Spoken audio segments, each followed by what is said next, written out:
ጠቅላይ ሚኒስትር አብይ አህመድ ለትግራይ ጄኔራሎች ማስጠንቀቂያ ሰጥተዋል። ዝርዝሩን እንመለስበታለን። የመቀሌው ተቃውሞ ሰልፍና የተዘጋጀው የሥራ እንቅስቃሴ የሚዳሰሳል። ከሱዳን ጦር ጎን ተሰልፎ የሚዋጋው ህወሓት ኃይል በኢትዮጵያ ታሪክ የመጀመሪያው የቅጥረኝነት ታሪክ ነው ተብሏል። እንመለከተዋለን። በሐዋሳ በርካታ ሰው የተቀበላቸውና ከእስር የተለቀቁት የቀድሞ ከንቲባ ጉዳይ ሌላኛው ትኩረታችን ነው። እነዚህና ሌሎች ወቅታዊ ጉዳዮችም ተካተዋል። አክብሮታዊ ሰላምታችን በያላችሁበት ድረስ የተወደዳችሁ ሸገር ታይምስ ቤተሰቦች እንዴት ናችሁ? የዕለቱ መረጃ ጥንቅራችን አዳዲስ ክስተቶች ተካተውበት እነሆ ጀምረዋል። በመግቢያችን ላይ ያዳመጣችኋቸውን አበይት ነጥቦች እንደሚከተለው በዝርዝር እንመለከታለን። አብራችሁን ቆዩ።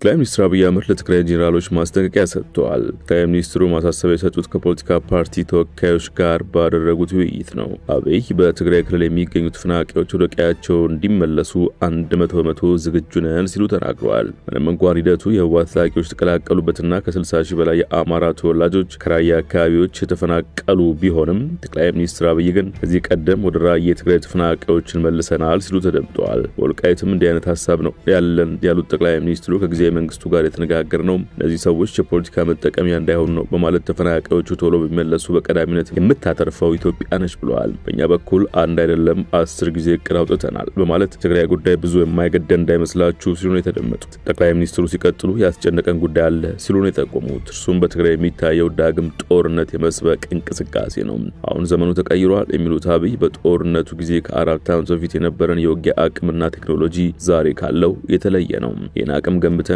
አሁንም በከፍተኛ ትዕግስትና በተቻለ አቅም ውጊያውን ማስቀረት የሚል እምነት አለን ባይ ናቸው። እዚህ ምክንያቱ ከዚህ ቀደም እንደተናገርኩት ባለፈው ውጊያ እጅግ የተጎዱት እናቶች፣ ህዝብና ወጣት ነው። ነገር ግን አስገዳዮች አሁንም ይፎክራሉ ማለት አስገዳዮች ፉከራ ይወዳሉ፣ ማቾች ግን ጉዳዩን ሳያውቁት ይጠፋሉ ነው ያሉት። እናም ያ ድጋሚ እንዳይፈጠር እጅግ መጠነ ሰፊ ትዕግስት እያደረግን ነው ብለዋል ጠቅላይ ሚኒስትሩ። በእነዚህ ምክንያቶች እንጂ ትግራይ ውስጥ ሊመጣ የሚገባው ለውጥና ልማት በሚገባው ልክ እንዳልሄደ እናውቃለን ያሉ ሲሆን የሚደረጉ ሙከራዎች ህገ መንግስታዊ የሆኑ ልምምዶች እንዳሉ ስለማናውቅ አይደለም ብለዋል። በትግራይ የሚደረጉ እንቅስቃሴዎችን በሚገባ እናውቃለን ያሉት አብይ የህግ አስከባሪ ተቋማት በሚገባ እየተገነቡ ነው። ይህን የምናደርገው ለሀገር ውስጥ ስጋት ሳይሆን እንደምትመለከቱት ዓለም አስጊ የሆነ ስለመጣም የህልውና ጉዳይ አስጊ ስለሆነ ነው ብለዋል። በመቀሌ ተፈናቃዮች ወደ ቀያቸው ይመለሱ በሚል የተቃውሞ ሰልፍ ዛሬም ተርቷል። ሁሉም ቢሮዎች ይዘጋሉ በተባለው መሰረት ዛሬ በርካታ ቢሮዎች ተዘጋግተዋል። ትግራይ ጊዜያዊ አስተዳደር ካቢኔ ባስተላለፈው ውሳኔ ሁሉም የትግራይ ቢሮዎችና አገልግሎት ሰጪ ተቋማት አርብ ዝግ እንዲሆኑ ወስኗል። ካቢኔው ሁሉም የክልሉ ነዋሪ የአክል በቃ በሚል መሪ ሐሳብ የተጠራውን ክልል አቀፍ ሰላማዊ ሰልፍ ተቀላቅሎም በተለያዩ መጠለያ ጣቢያዎች ለሚገኙ ተፈናቃይ ወገኖች ድምጽ እንዲሆን ውሳኔ ማሳለፉ ታውቋል። ውሳኔው የተላለፈው ጽላል ሲቪል ማህበረሰብ ምዕራብ ትግራይ የምዕራብ ትግራይ ሲቪል ማህበረሰብ ጥላ በመባል የሚታወቀውና የምዕራብ ትግራይ ተፈናቃዮች ወደ ቀያቸው እንዲመለሱ ዓላማ አድርጎ የሚሰራ ሲቪክ ድርጅት ባቀረበው ጥያቄ ነው ተብሏል። ወደ ጠቅላይ ሚኒስትሩና የፖለቲካ ፓርቲዎች ውይይት ስንመለስ አብይ ለ273 ተቃዋሚ ፖለቲከኞች ስልጣን ሰጥተናል ሲሉ ተናግረዋል። ጠቅላይ ሚኒስትሩ ይህንን ያሉት ከፖለቲካ ፓርቲ ተወካዮች ጋር ባደረጉት ውይይት የተነሳላቸው ጥያቄዎች በማብራሪያና ምላሽ በሰጡበት ወቅት ነው። በማብራሪያቸውም ከፖለቲካ ፓርቲዎች ጋር የሚደረግ ውይይተኛ ውስጥ ያለውን ክፍተት ከእናንተ ስንሰማው ለመፈተሽ ስለሚያግዘን ነው ብለዋል። የፖለቲካ ምህዳርን ማስፋት በተመለከተ ሁለት መሰረታዊ ሐሳቦች አሉን ያሉት ጠቅላይ ሚኒስትሩም እነሱም ፉክክርና ትብብር ናቸው ሲሉ አብራርተዋል። ፉክክር ብቻ ከሆነ ወደ ግጭትና ጸብ የሚያመራና የሚያግባባ ስለሚሆን መተባበር የሚገባን ጉዳይ እንተባበራለን፣ መፎካከር የሚገባቸው ጉዳዮች ደግሞ እንፎካከራለን ሲሉ ተደምጠዋል። በፉክክርና ትብብር መካከል ሚዛንን መጠበቅ እንደሚገባ ገልጸው ሁሉን በፉክክር ካደረግን ውጤታማ እንሆንም ብለን እናምናለን ያሉት። አሁን ባለው የመንግስት አሰራር ከሚፎካከሩ ፓርቲዎች 273 ሰዎች በተለያየ ደረጃ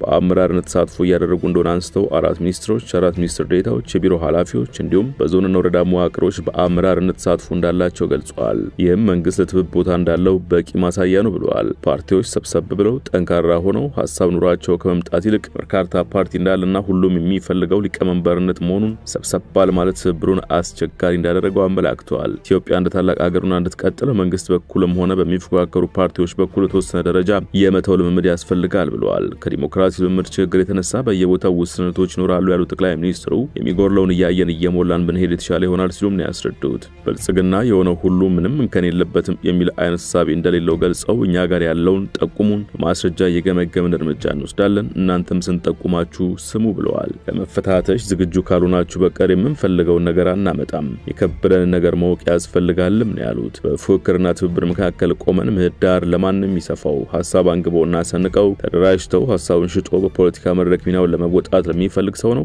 ወይስ ሲፈልግ ሐሳብ ሲፈልግ ነፍጥ ለሚለው ነው በማለት ጠይቀዋል። ኢትዮጵያ ውስጥ ያለው የፖለቲካ ልምምድ ከተቻለ በኮሮጆ ካልተቻለ በካልቾ ዋናው ነገር 4 ኪሎ ነው በሚል የዲሞክራሲ ምህዳር ለመቀበል ያልተዘጋጀ ሰው ነው ያለው ብለዋል። እንደዚህ አይነት ሰዎች አሁን ያለውን አውድ መረዳት አለባቸው። አሁን ያለው ሁኔታ እንደዛ አይፈቅድም ሲሉ አስገንዝበዋል። ከሱዳን ጦር ጎን ሰልፎ የሚዋጋው የህወሓት ኃይል ራሱን የትግራይ መከላከያ TDF ያለ የሚጠራው አካል የሆነው አርሚ 7 በሚል ስያሜ የተደራጀ ኃይል በሱዳን ጦርነት ሲሳተፍ እንደሚገኝ ሰምቷል። በጄኔራል አብዱል ፈታህ አልቡርሃን በሚመራው የሱዳን ጦር ኃይል ሰልፎ የተዋጋ መሆኑን ትግራይ ሄራልድ የተሰኘ መረጃ ምንጭ ትናንት ባቀረበው ዘገባ አርሚ 7 መሆኑን አስታውቋል። እንደ ዘገባው የአርሚ 7 ተዋጊዎች የተሰማሩት ምስራቅ የሱዳን ክፍል በሚገኙ የጦር ግንባሮች ነው። አንድ ስማቸው እንዲጠቀስ ያልፈለጉ የአፍሪካ ቀንድ ዲፕሎማት ለዜና ምንጩ ሲናገሩ ይህንን የሱዳን ውስጥ ጉዳይ ነው ልንለው አንችልም ሲሉ ገልጸውታል። ይህንን ጉዳይ በተመለከተ ከጥቂት ሳምንታት በፊት ትግራይ ተወላጁ ጄኔራል ዮሐንስ ገብረመስቀል ከሱዳን አንዱን ጄኔራል ጦር ደግፎ የሚዋጋ ኃይል አለ ሲሉ ገልጸው የነበረ ሲሆን ይህ ኃይል በደሞዝ የተከፈለው የሚዋጋ መስዋዕትም የሚሆን ነው ብለው ነበር። ምክንያቱም የህወሓት ኃይሎች በሱዳን ጦርነት ውስጥ ተሳተፉ መሆኑ ከተረጋገጠ ግጭቱን ከማባባስም አልፎ ቀጣናዊ ትርምስ ለመፍጠር በር ይከፍታልና በቲዲኤፍ ውስጥ አርሚ 7 የጄኔራል አልቡርሃን ቅጥረኛው ነው እንዲሰማራ ለተደረገው ስምምነት ብዙም የሚታወቅ ነገር የለም ያለው ዘገባው ይሁንና ተዋጊዎቹ $200 በሆነ ክፍያ መቀጠራቸውን አስረድቷል። በዚህም የታጣቂ ቡድኑ አመራሮች ከእያንዳንዱ ተዋጊ $1000 በላይ የደለላ ገንዘብ ሳያገኙ እንዳልቀረ ተገልጿል። ዘገባው ሲቀጥልም በስምምነቱ መሰረት ምስራቅ ሱዳንና በሰሜን ኢትዮጵያ መካከል ምስጢራዊ የሎጂስቲክ መስመሮች የተዘረጉ ሲሆን የገንዘብ ልውውጡን የሚያከናውነው ግን በኢትዮጵያ ፌደራል መዋቅሮች በኩል ነው ብለዋል። የሰብአዊ መብት ተሟጋች ድርጅቶች በሱዳን ስደተኞች ካምፖች ውስጥ የሚገኙ ትግራይ ተወላጅ ስደተኞች በብዛት እየጠፉ መሆናቸውን ያወሳው ዘገባው ይህ ደግሞ ከአርሚ 7 ጋር እንደሚገናኝ አስታውቋል። ወጣቶች ስደተኞች ሐሰተኛ የሥራ ዕድል ቃል የተገባላቸው ወይንም በግዳጅ አርሚ 7 የተቀላቀሉ ለመሆናቸው ይህ ማሳያ እንደሚሆን ጠቅሷል። በከሰላ የሚገኙ አንድ የእርዳታ ድርጅት ሰራተኛ ሲናገሩም እነዚህ ወጣቶች ወደ ሞት ቀጠና ውስጥ እየሄዱ ነው ማለታቸውን ዘገባው አስረድቷል። በሱዳን ተፋላሚ ፈጥኖ ደራሽ ድጋፍ ሰጪ ኃይል አዛዥ መሐመድ ሐምዳን ደጋሎ ህወሓት የአልቡርሃን ወታደሮች እያሰለጠኑና እየደገፉ ነው በማለት በቅርቡ መናገራቸውንም ዘገባው አስታውሷል። በአይነቱ በኢትዮጵያ ታሪክ የመጀመሪያው የሆነው ቅጥረኛ ወታደርና ታሪክ የህወሓት ጦርነት የፈጠረው ያልተፈለገ መዘዝ መሆኑን አስተያየት ሰጪዎች ተናግረዋል። ከግማሽ መቶ በላይ የሚሆኑ ጥላቻ ንግግር የተሰራጨው ታዋቂ ሰዎች ወይም በፐብሊክ ፊገር ሰሞኑን ጥናት ይፋ አደረገ። የኢትዮጵያ መገናኛ ብዙሃን ባለስልጣን በማህበራዊ ሚዲያዎች አማካይነት የሐሰተኛ መረጃና የጥላቻ ንግግር ስርጭት አሳሳቢ ደረጃ ስለመድረሱ በጥናት ማረጋገጡን ትናንት በሰጠው መግለጫ አስታውቋል። የኢትዮጵያ ሐሰተኛ መረጃና ጥላቻ ንግግር አሳሳቢ ደረጃ ላይ መድረሱ በጥናት ተረጋግጧል ሲልም ተናግሯል። በጥናት ግኝቱ መሰረት አብዛኛው የጥላቻ ንግግርና ሐሰተኛ መረጃ የተሰራጨው በጽሁፍና በተንቀሳቃሽ ምስል በአብዛኛው የተሰራጨው በፌስቡክ፣ ቲክቶክ እና ቴሌግራም እንደሆነ ጥናቱ ያመለክታል ተብሏል። ባለስልጣኑ መግለጫው ተጠቃሚዎች ተሳሳተ መረጃ ሲያገኙ ሪፖርት እንደሚያደርጉና ለማን ሪፖርት እንደሚደረግ እንደማያውቁ ተናግሯል። ይህን ሁሉ ያሉት የባለስልጣኑ ዋና ዳይሬክተር አማካሪ ታምራት ደጀኔ ከግማሽ መቶ በላይ የሚሆኑ ጥላቻ ንግግር የተሰራጩት ታዋቂ ሰዎች ወይም ፐብሊክ ፊገርስ በሚባሉት መሆኑን ጥናቱ አረጋግጧል ብለዋል። በግኝቱ መሰረት የጥላቻ ንግግር ያነጣጠረው የፖለቲካ አመለካከት ላይ ነው። ቀሪዎቹ በብሔርና ሃይማኖት ላይ ናቸው። ብሔር 15%፣ ሃይማኖት 6% ብለው ሐሰተኛ መረጃ የተሰራጨባቸው ዋና ዋና መንገዶች በግኝቱ መሰረት የሐሰት አውድ በመጠቀም በተሳሳቱ መረጃዎች ወይም በእንዝህላልነት አሳች በሆኑ ይዘቶች መሆኑን ጠቅሷል። ሐሰተኛ መረጃና የጥላቻ ንግግር ለማሰራጨት የተፈለገው ማህበራዊ አለመረጋጋት እንዲፈጠር በማህበረሰብ መካከል ግጭት የመቀስቀስ ዓላማ የመንግስት ተቋማትና መንግስት ስራቸውን ተረጋግተው እንዳያከናውኑ ለማድረግና የማስተባበል የግለሰብና የቡድኖችን ስም ለማጠልሸት መሆኑን ጥናቱ ዳሰሳ እንደሚያስረዳ ገልጿል። ዜጎችን ለአመጽና ለጥቃት እንዲነሳሱ መቀስቀስም 15% ድርሻ ይዟል። የማህበረሰቡን አብሮ የመኖር እሴት መሸርሸርም ወደ 11% ኢላማ እንደተደረገ መረጃ ያመለክታል ነው ያሉት። እንደ ኢትዮጵያ ቴሌኮሙኒኬሽን መረጃም በኢትዮጵያ ከ44 ሚሊዮን በላይ የኢንተርኔት ተጠቃሚዎች ይገኛሉ። ለብቻው የማህበራዊ ሚዲያ ተጠቃሚዎች ደግሞ ወደ 4 ሚሊዮን ይጠጋሉ። ይህ ቀላል ቁጥር አይደለም ሲሉም ተናግረዋል። ከአጠቃላይ ኢትዮጵያ ህዝብ አንጻር የማህበራዊ ሚዲያ ተጠቃሚዎች ቁጥር አነስተኛ ቢሆንም በአጀንዳ ማስቀመጥ ከፍተኛ ሚና አላቸው። በይዘት ደረጃም እስከ መወሰን ራሱ የሚደርስ አቅም እንዳላቸው የጥናቱ ግኝት እንደሚያስረዳ አብራርቷል። የጥናቱ መረጃ ምንጭ በአምስት ዋና ማለትም ሜታ፣ ቴሌግራም፣ ዩቲዩብ፣ ቲክቶክ እና ትዊተር ማህበራዊ ሚዲያዎችን መሰረት ያደረገ መሆኑም ተገልጿል። እንዲሁም ከ500 ሺህ በላይ ተከታዮች ያሏቸው ተጽዕኖ ፈጣሪ ግለሰቦችን መሰረት ያደረገ እንደሆነና 1700 ከሚሆኑ ተጽዕኖ ፈጣሪ ግለሰቦችን በጉዳዩ ዙሪያ የህዝብ አስተያየት እንደተሰበሰበ ገልጸው ከ2000 በላይ ይዘቶች በባለሙያዎች ሞኒተር ተደርገዋል ተብሏል። የማህበራዊ ሚዲያ አጠቃቀም ለሐሰተኛ መረጃና የጥላቻ ንግግር ስርጭት ምክንያት እንደሆነ በዚህም ታዋቂ ሰዎች 56%፣ መገናኛ ብዙሃን 26%፣ ግለሰቦች 17% አስተዋጽኦ እንዳደረጉ ተነግሯል። በሐዋሳ በርካታ ሰው የተቀበላቸውና ከእስር የተለቀቁት የቀድሞ የሐዋሳ ከተማ ከንቲባ ጸጌ ቱኬና አብሯቸው ታስሮ የነበሩት የቀድሞ የሐዋሳ ከተማ ልማትና ኮንስትራክሽን መምሪያ ምክትል ኃላፊ ታርኩ ታመነ ከማረሚያ ቤት ተለቀው ወደ ቤታቸው መግባታቸውን ቤተሰቦቻቸው ተናግረዋል። ላለፉት 2 ዓመታት ለሚጠጋ ጊዜ በእስር ላይ የቆዩትና ከ2 ወራት በፊት የሐዋሳ ከተማ ከፍተኛ ፍርድ ቤት በሁለት የክስ 13 ዓመት ጽኑ እስራት ውሳኔ ያስተላለፈባቸው የነበሩት የቀድሞ የሐዋሳ ከተማ ከንቲባ ጸጌ ቱኬ ይግባኝ ጠይቀው ትናንት በሲዳማ ክልል ጠቅላይ ፍርድ ቤት በነጻ መሰናበታቸውን ተከትሎ ከሐዋሳ ከተማ ማረሚያ ቤት ወጥተው ቤተሰቦቻቸውን ተቀላቅለዋል። ከማረሚያ ቤት ወጥተው ወደ ቤታቸው ሲሄዱ በርካታ ሰዎች በሞተር ብስክሌቶችና በመኪና አጅበዋቸው ደስታቸው ሲገልጹ ነበር።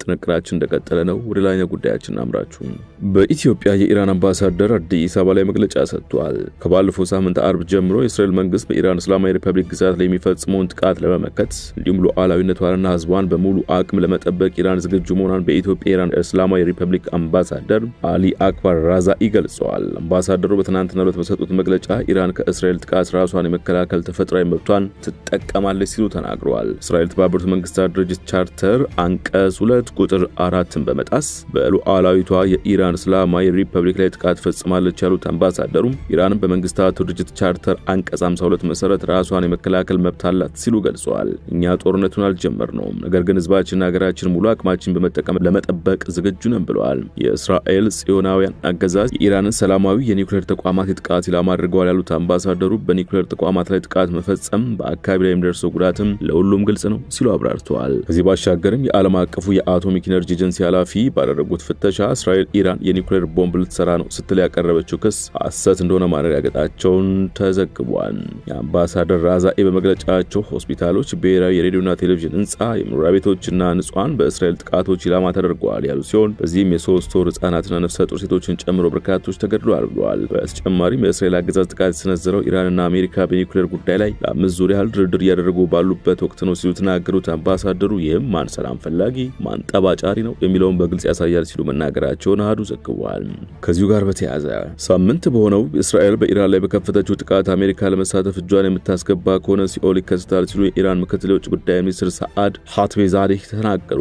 አሜሪካ በኢራን ላይ በሚካሄደው ጥቃት የምትሳተፍ ከሆነ ኢራን ሁሉንም አማራጮች በጠረጴዛው ላይ መሆናቸውን በማመልከት የማጠቃላይ ቀጠናውን አረንቋና ሲኦል ያደርገዋል ሲሉ አስጠንቅቀዋል። ምክትል የውጭ ጉዳይ ሚኒስትሩ ሳኢድ ለቢቢሲ እንደተናገሩት አሁንም ኢራን ዲፕሎማሲያዊ መፍትሄ ምርጫ መሆኗን በመጥቀስ ነገር ግን ጥቃቱ በኢራን ላይ የሚቀጥል ከሆነ ማንንም ወደ ድርድር ሊሄድ አይችልም ብለዋል። የጦርነት የአሜሪካ ጦርነት አይደለም ያሉት ምክትል የውጭ ጉዳይ ሚኒስትሩም ትራምፕ የሚሳተፉ ከሆነ ግን በማያገባቸው ጦርነት የተሳተፉ ፕሬዝዳንት ነው እንደሚታወሱ ተናግረዋል። የምናስበው የጦርነት አሜሪካን የሚመለከት አይደለም፣ ነገር ግን ወደ ጦርነቱ መግባት የሚፈልጉ ከሆነ ትራምፕ ለዘላለሙ ወደማይመለከታቸው ጦርነት ተጎትተው የገቡ መሪ ተብለው ሲታሰቡ ይኖራሉ ብለዋል። በዋናነት የኢራንን የሚሳኤልና የኒውክሌር ተቋማትን ኢላማ አድርጋ ጥቃቶችን በመፈጸም የሰነበተችው እስራኤል ከመሬት በታች የሚገኙ ያለቻቸውን የኒውክሌር ተቋማትን ለማውደም የአሜሪካንን ድጋፍ እየጠየቀች ነው። ፕሬዝዳንት ዶናልድ ትራምፕ እስካሁን ኢራንን ለማጥቃት ከእስራኤል ጋር እንደሚያብሩ የሚያመላክት ግልጽ ምላሽ ባይሰጡም በኢራን ላይ የሚፈጸም ጥቃትን ማጽደቃቸውን በተመለከተ የአሜሪካ መገናኛ ብዙሃን እየዘገቡ ነው።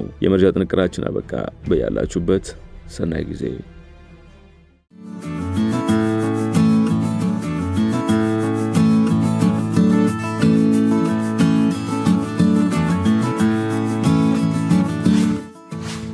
ሸገር ታይምስ ሚዲያን ሰብስክራይብ በማድረግና ደወሉን በመጫን ይከተሉን።